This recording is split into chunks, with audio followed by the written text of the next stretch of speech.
Hello guys, আসসালামু আলাইকুম, welcome to my new blog. এটা হলো আমাদের দ্বিতীয় ব্লগ।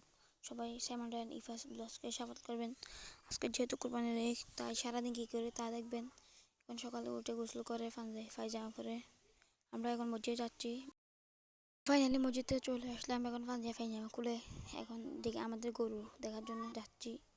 আমরা কুরবানি দিব, তো দেখা যাক। আমি আস্তে আস্তে দেখি গরুকে ফেলে দিয়েছে, মানে গরুকে জবাই করার জন্য সবাই ধরে রাখছে, বেঁধে রাখছে। অনেক কষ্ট হতো তাদের থেকে, কয়েকবার ছুটে গিয়েছে।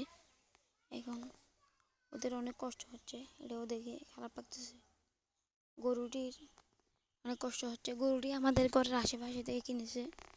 এটার দাম পড়ছে হলো 1,35,000 টাকা। তো দেখতে থাকেন। এরপরে এখন গরুটি জবাই করলো। তো আমি একটু কাজের জন্য বাসায় গেছিলাম। আস্তে আস্তে দেখি গরু জবাই, তাই আমাদের গরুর কেমনে জবাই হয়েছে তা দেখাতে পারেন। এই জন্য আমাদের বাসায় যাদের গরু জবাই করতেছে তাদেরটা হলো দেখেন। এখন হুজুরা সবাই প্রস্তুত। এই যে হুজুর দিচ্ছে, হুজুর দোয়া পরে পরে দিচ্ছে, সবাই প্রস্তুত হয়ে গেছে। দেখেন ওদের কি কষ্ট হয় গরুদের, দেখেন ওদের অনেক কষ্ট।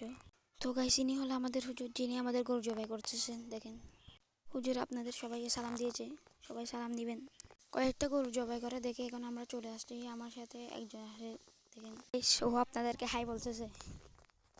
তো আমাদের গরু কাটা হয়ে গেছে, সেখানে দেখেন ওরা গোস্ত কেটে ফেলে। এখন শুধু রান্না করা পর্যন্ত অপেক্ষা। আমার তো আর অপেক্ষা সহ্য হচ্ছে না। তো গাইস, ফাইনালি রান্না হয়ে গেছে। দেখেন গরু গোস্ত কীরকম হয়েছে। আমি তো দেখে গাইস আর সহ্য করতে পারছি না। তো আজকের জন্য টাটা, ভাই, আল্লাহ হাফেজ। আগামী বলতে দেখা হবে।